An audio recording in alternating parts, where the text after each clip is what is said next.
ಲೋಕಸಮರಕ್ಕೆ ಇನ್ನು ಕೆಲವೇ ದಿನಗಳು ಬಾಕಿ ಉಳಿದಿದ್ದು ಹುರಿಯಾಳುಗಳು ಉಮೇದುವಾರಿಕೆ ಸಲ್ಲಿಕೆಯಲ್ಲಿ ಬ್ಯುಸಿಯಾಗಿದ್ದಾರೆ.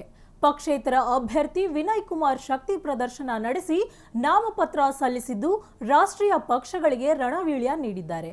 ವಿನಯ್ ಕುಮಾರ್ ಶಕ್ತಿ ಪ್ರದರ್ಶನ ಹೇಗಿತ್ತು ಅಂತೀರಾ? ಇಲ್ಲಿದೆ ನೋಡಿ. ಪಕ್ಷೇತರ ಅಭ್ಯರ್ಥಿ ವಿನಯ್ ಕುಮಾರ್ ಶಕ್ತಿ ಪ್ರದರ್ಶನ. ಬೃಹತ್ ರೋಡ್ ಶೋ ನಡೆಸಿ ಉಮೇದುವಾರಿಕೆ ಸಲ್ಲಿಸಿದ ವಿನಯ್. ರಾಜ್ಯ ಸಂಧಾನಕ್ಕೂ ಜಗ್ಗದ ವಿನಯ್, ಅಖಾಡದಲ್ಲಿ ಹಲ್ಚಲ್.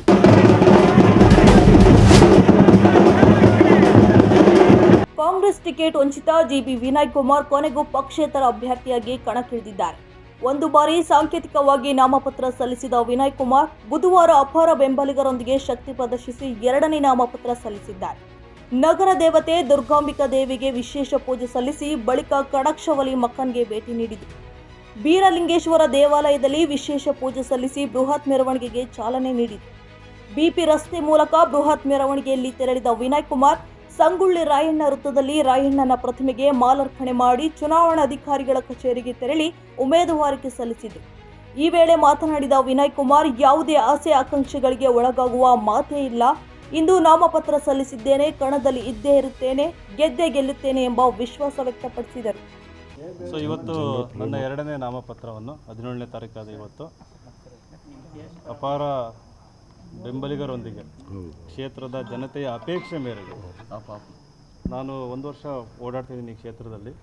ಇತ್ತೀಚೆಗೆ ಟಿಕೆಟ್ ಯಾವಾಗ ತಪ್ಪಿದಾಗಿಂದ ಕ್ಷೇತ್ರದ ಜನರು ನೀನು ಪಕ್ಷೇತರ ನಿಲ್ಲೇಬೇಕು ಅಂತಂದು ನನಗೆ ಒತ್ತಾಯ ಮಾಡಿದರು.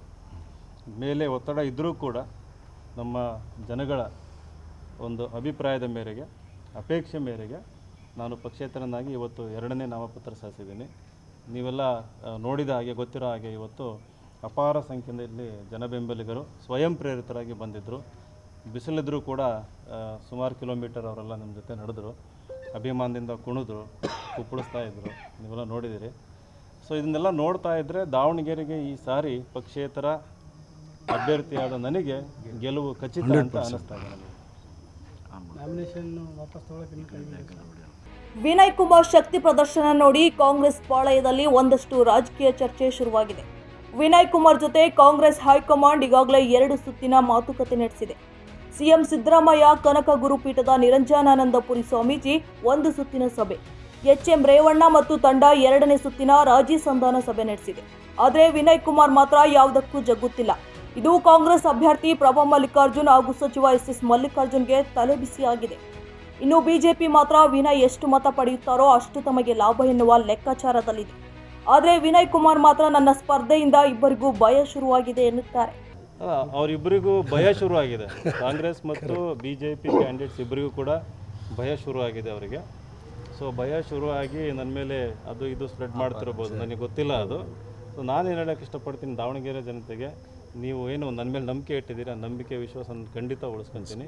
ದಾವಣಗೆರೆ ಅಭಿವೃದ್ಧಿಗೋಸ್ಕರ ಇದೊಂದು ಸ್ವಾಭಿಮಾನದ ನಡೆ, ಜೊತೆಗೆ ಅಭಿವೃದ್ಧಿ ಕಡೆ ಅಂತಂದು ಹೇಳ್ಬೋದು. ದಾವಣಗೆರೆ ಅಭಿವೃದ್ಧಿಗೋಸ್ಕರ ಕಟಿಬದ್ಧನಾಗಿ ನಾನು ನನ್ನದೇ ಆದ ವಿಷನ್ ಹಿಡ್ಕೊಂಡು ಈ ಕ್ಷೇತ್ರಕ್ಕೆ ಬಂದಿದ್ದೀನಿ.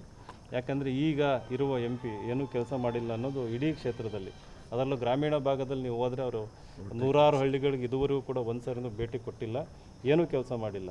ಅಥವಾ ಶಾಮನೂರು ಕುಟುಂಬದವರು ಇರ್ಬೋದು ಕೂಡ, ದಾವಣಗೆರೆ ನಾರ್ತ್ ಇರ್ಬೋದು, ಸೌತ್ ಇರ್ಬೋದು, ಹಳ್ಳಿಗಳಿಗೆ ಹೋದರೆ ಅಲ್ಲಿ ಏನೂ ಅಭಿವೃದ್ಧಿ ಆಗಿಲ್ಲ. ರಾಜಕೀಯದಲ್ಲಿ ಗುರು ಇಲ್ಲದೆ ಗುರಿ ಇಟ್ಟುಕೊಂಡು ಮುನ್ನುಗ್ಗುತ್ತಿರುವ ವಿನಯ್ ಕುಮಾರ್ ಸ್ಪರ್ಧೆ ಅಖಾಡದಲ್ಲಿ ಹಲ್ಚಲ್ ಎಬ್ಬಿಸಿರುವುದಂತೂ ಸತ್ಯ. ದಿನ ಕಳೆದಂತೆ ವಿನಯ್ ಕುಮಾರ್ ಸ್ಪರ್ಧೆ ಯಾರಿಗೆ ಲಾಭ, ಯಾರಿಗೆ ನಷ್ಟ ಅನ್ನೋದು ಗೊತ್ತಾಗಲಿದೆ. ಕ್ಯಾಮ್ರಾ ಪರ್ಸನ್ ಮಂಜುನಾಥ್ ಜೊತೆ ಶಿವಕುಮಾರ್, ಒನ್ ಕನ್ನಡ ನ್ಯೂಸ್, ದಾವಣಗೆರೆ.